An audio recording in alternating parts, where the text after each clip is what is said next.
ಪುಣ್ಯಕ್ಷೇತ್ರ ಶ್ರೀ ಕ್ಷೇತ್ರ ಧರ್ಮಸ್ಥಳ ಹಾಗೂ ಪರಮ ಪೂಜ್ಯ ಶ್ರೀ ಡಾಕ್ಟರ್ ವೀರೇಂದ್ರ ಹೆಗ್ಗಡೆ ಅವರಿಗೆ ಕಳಂಕ ತರಲು ಒಳಸಂಚು ನಡೆಸುತ್ತಿರುವ ಹಾಗೂ ಆಧಾರರಹಿತ ಆರೋಪಗಳನ್ನು ಮಾಡುತ್ತಿರುವವರ ವಿರುದ್ಧ ಸೂಕ್ತ ತನಿಖೆ ನಡೆಸಿ ಕ್ರಮ ಕೈಗೊಳ್ಳಬೇಕೆಂದು ಆಗ್ರಹಿಸಿ ಶ್ರೀ ಕ್ಷೇತ್ರ ಧರ್ಮಸ್ಥಳ ಭಕ್ತವೃಂದ ಹಾಗೂ ಪುಣ್ಯಕ್ಷೇತ್ರ ಸಂರಕ್ಷಣಾ ಸಮಿತಿ ತಿಪಟೂರು ವತಿಯಿಂದ ತಿಪಟೂರು ನಗರದ ಮಿನಿ ವಿಧಾನಸೌಧ ತಾಲೂಕು ಕಚೇರಿಗೆ ತೆರಳಿ ತಿಪಟೂರು ಉಪವಿಭಾಗಾಧಿಕಾರಿಗಳಾದ ಸಪ್ತಶ್ರೀ ಅವರಿಗೆ ತಿಪಟೂರಿನ 500ಕ್ಕೂ ಹೆಚ್ಚು ಮಂಜುನಾಥ ಸ್ವಾಮಿ ಭಕ್ತಾದಿಗಳು ಮನವಿ ಸಲ್ಲಿಸಿದರು. ನಂತರ ಅಧಿಕಾರಿಗಳು ಮನವಿ ಪತ್ರವನ್ನ ಸರ್ಕಾರಕ್ಕೆ ರವಾನಿಸಲಾಗುವುದು ಎಂದು ಮಾಹಿತಿ ನೀಡಿದರು.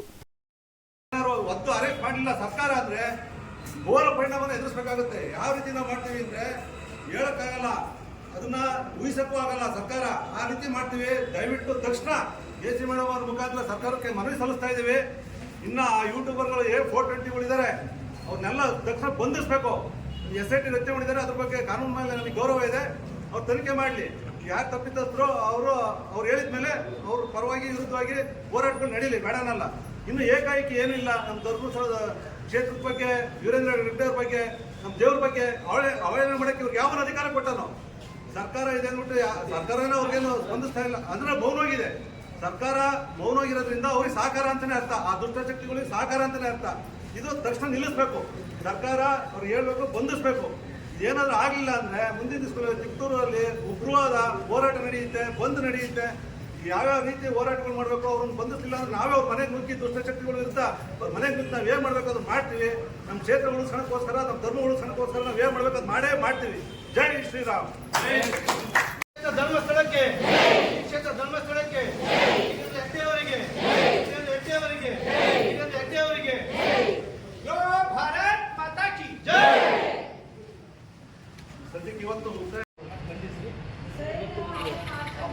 ಅಭಿಮಾನಿ ಬಳಗ ಮತ್ತು ಭಕ್ತರ ಬಳಗ ಮೆನವನ್ನು ಕೊಡೋದರಿಂದ ನನಗೆ ಸದ್ಯಕ್ಕೂ ಮೇಲ್ಕಂಡ ವಿಷಯ ಕಳೆದ ಹಲವಾರು ದಿನಗಳಿಂದ ಶ್ರೀ ಕ್ಷೇತ್ರ ಧರ್ಮಸ್ಥಳ ಹಾಗೂ ಪೂಜ್ಯ ಶ್ರೀ ಡಾಕ್ಟರ್ ವೀರೇಂದ್ರ ಹೆಗ್ಗಡೆ ಅವರ ಕಳಂಕ ತರಲು ಒಳಸಂಚು ನಡೆಸುತ್ತಿದ್ದಾರೆ. ಅಲ್ಲದೆ ಆಧಾರರಹಿತ ಆರೋಪಗಳನ್ನು ಮಾಡುತ್ತಾ ಭಕ್ತರ ಭಾವನೆಗಳಿಗೆ ಧಕ್ಕೆ ಉಂಟಾಗುವಂತೆ ನಡೆದುಕೊಳ್ಳುತ್ತಿದ್ದಾರೆ. ಸಾಮಾಜಿಕ ಜಾಲತಾಣಗಳಲ್ಲಿ ಕೆಲವು ಯೂಟ್ಯೂಬರ್ಗಳು ಮನಸ್ಸೋ ಇಚ್ಛೆ ಆರೋಪಗಳನ್ನು ಮಾಡುತ್ತಿರುವುದು ಖಂಡನೀಯ.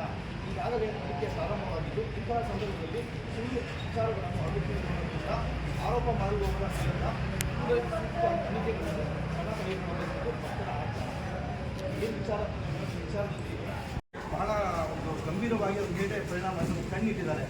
ಕಣ್ಣಿಟ್ಟು ಇವತ್ತೇನು ಮಾಡ್ತಾರೆ, ಹಿಂದೂಗಳ ಭಾವನೆಗಳು ಅಶಾಂತಿ ತಕ್ಕಂತೆ ಅಶಾಂತಿ ಸೃಷ್ಟಿಯಾದ ಜಾಗಗಳಲ್ಲಿ ಯಾವುದೇ ಒಬ್ಬ ವ್ಯಕ್ತಿ ಏನೇ ಒಂದು ಮೆಸೇಜ್ ಆಗ್ತಾರೆ ಇಮ್ಮಿಡಿಯೇಟ್ ಕರ್ಕೊಂಡು ಕೂತ್ಕೊಂಡು ಅವ್ರ ಬಗ್ಗೆ ಆ ಹೇಳಿಕೆ ಇರ್ಬೋದು ಇನ್ನೊಂದು ಮುಟ್ಟಿಕೊಂಡು ಅವ್ರ ಮೇಲೆ ಕೇಸ್ ಮಾಡತಕ್ಕಂಥ ಕೆಲಸಗಳನ್ನ ಮಾಡ್ತಿದ್ದೇವೆ. ನಾವು ಈ ಸಂದರ್ಭ ಏನು ಹೇಳ್ತಿದ್ದೀವಿ, ಈ ಧರ್ಮಸ್ಥಳದ ವಿರುದ್ಧ ಹಾಗೂ ಪೂಜ್ಯದ ವಿರುದ್ಧ ಈ ರೀತಿಯಲ್ಲಿ ಅಪಪ್ರಚಾರ ಮಾಡ್ತಿದ್ದಾರಲ್ಲ, ಇವ್ರ ವಿರುದ್ಧ ನೀವು ಯಾಕೆ ಇನ್ನೂ ಸಹ ಯೂಟ್ಯೂಬರ್ಸು ವಾಟ್ಸಪ್ ಇನ್ಸ್ಟಾಗ್ರಾಮಲ್ಲಿ ಬಿಟ್ಟಿರೋ ವಿರುದ್ಧ ಯಾಕೆ ಕ್ರಮ ಕಾಣೋದಂತ ನಮ್ಮದು ಒಂದು ಪ್ರಶ್ನೆ, ನಮ್ಮೊಂದು ಇದು ಪ್ರಶ್ನೆ ಆಗಿದೆ. ಹಂಗಾಗಿ ಕೂಡಲೇ ಸರ್ಕಾರ ತನಿಖೆ ನಡೆಸ್ತಾ ಇದ್ದಾರೆ. ಒಂದು SIT ರಚನೆ ಮಾಡಿದ್ದಾರೆ, ತನಿಖೆ ನಡೆಸ್ತಾ ನಡೀಲಿ. ಅದು ಏನು ಬಿಟ್ಟು ರಿಸಲ್ಟ್ ಅವ್ರು ಕೊಡೋದು ಆಗುತ್ತೆ, ಕ್ರಮ ತಗೊಳ್ಳಿ. ಆದರೆ ಯೂಟ್ಯೂಬರ್ಸು, ಇನ್ಸ್ಟಾಗ್ರಾಮರ್ಸು, ವಾಟ್ಸಾಪಲ್ಲಿ ಏನು ಕ್ಷೇತ್ರದ ಬಗ್ಗೆ ಮತ್ತು ಪೂಜ್ಯರ ಬಗ್ಗೆ ಅಪಪ್ರಚಾರ ಮಾಡ್ತಿದ್ದಾರೋ ಅವ್ರ ವಿರುದ್ಧ ಇಮಿಡಿಯೇಟ್ ಆಗಿ ಒಂದು ಸೂಕ್ತ ಕ್ರಮ ತಗೋಬೇಕು, ಬಂಧಿಸಬೇಕು. ಜೊತೆಗೆ ಅವ್ರ ವಿರುದ್ಧ ಕ್ರಮ ತಗೊಂಡು ಕಾನೂನು ವ್ಯಾಪ್ತಿಯಿಂದ ಏನು ಶಿಕ್ಷೆ ಆಗುತ್ತೋ ಅದನ್ನ ಪರಿಗಣಿಸಬೇಕು ಅಂತ ಈ ಸಂದರ್ಭಕ್ಕೆ ಕೇಳ್ಕೊಂಡು ಇಷ್ಟಪಡ್ತೀವಿ. ಅದರಿಂದ ನಾವು ಶಿಕ್ಷಕರಿಗೆ ನಾವು ಏನು ಇದನ್ನು ತೊಗೊಂಡಿದ್ದೀವೋ ಪೂಜ್ಯರು ನಮಗೆ ಭಾಳ ಹೆಲ್ಪ್ ಮಾಡಿದ್ದಾರೆ, ಅಭಿವೃದ್ಧಿ ಹೊಂದಿದ್ದಾರೆ. ಹೆಣ್ಮಕ್ಳು ಬೇರೆ ಕೈ ಚಾಚಿರ್ತಾರೆ, ಲಕ್ಷಾಂತರ ವ್ಯವಹಾರ ಮಾಡಿಕೊಟ್ಟು ನಮಗೆ ಬ್ಯಾಂಕಿಂದ ಅದನ್ನು ಅಭಿವೃದ್ಧಿ ಮಾಡಿದ್ದಾರೆ. ಪೂಜ್ಯರ ಬಗ್ಗೆ ಅವಹೇಳನವಾಗಿ ಮಾತಾಡಿರೋದ್ರಿಂದ ತುಂಬ ನೋವಾಗುತ್ತೆ. ಅವ್ರು ಯಾರು ಆ ಥರ ಮಾಡ್ತಿದ್ದಾರೋ ಅವ್ರಿಗೆ ಶಿಕ್ಷೆ ಆಗಲಿ, ಪೂಜ್ಯರಿಗೆ ಯಾವುದೇ ಥರವಾದ ಕೆಟ್ಟ ಹೆಸರು ಬರದಂತೆ ಇರಲಿ ಅಂತೇಳಿ ನಮ್ಮ ಎಲ್ಲ ಹೆಣ್ಮಕ್ಳ ಬಗ್ಗೆನೂ ಶ್ರೀ ಕ್ಷೇತ್ರ ಗ್ರಾಮಾಭಿವೃದ್ಧಿ ಅಣ್ಣಪ್ಪ ಸ್ವಾಮಿ ಸನ್ನಿಧಾನದ ಒಂದು ಇದಾಗಿ ನಾವು ಪೂಜ್ಯ ಅವ್ರಿಗೆ ಒಂದು ಇದನ್ನು ಮಾಡ್ತಿದ್ದೀವಿ ಮೇಡಮ್, ಗೌರವ ಸಲ್ಲಿಸಬೇಕು ಅಂತ ನಾವು ಮನವಿ ಕೊಡ್ತೀವಿ.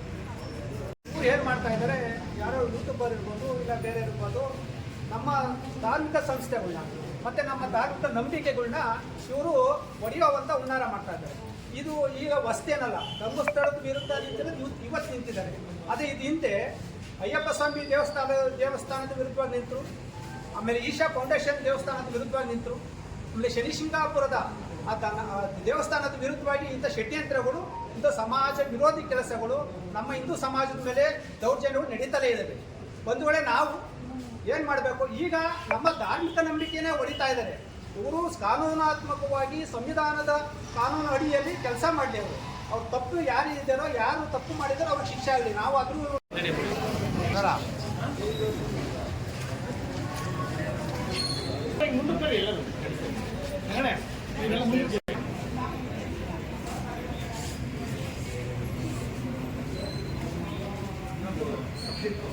ಶ್ರೀ ಕ್ಷೇತ್ರ ಧರ್ಮಸ್ಥಳ ಹಾಗೂ ಪೂಜ್ಯ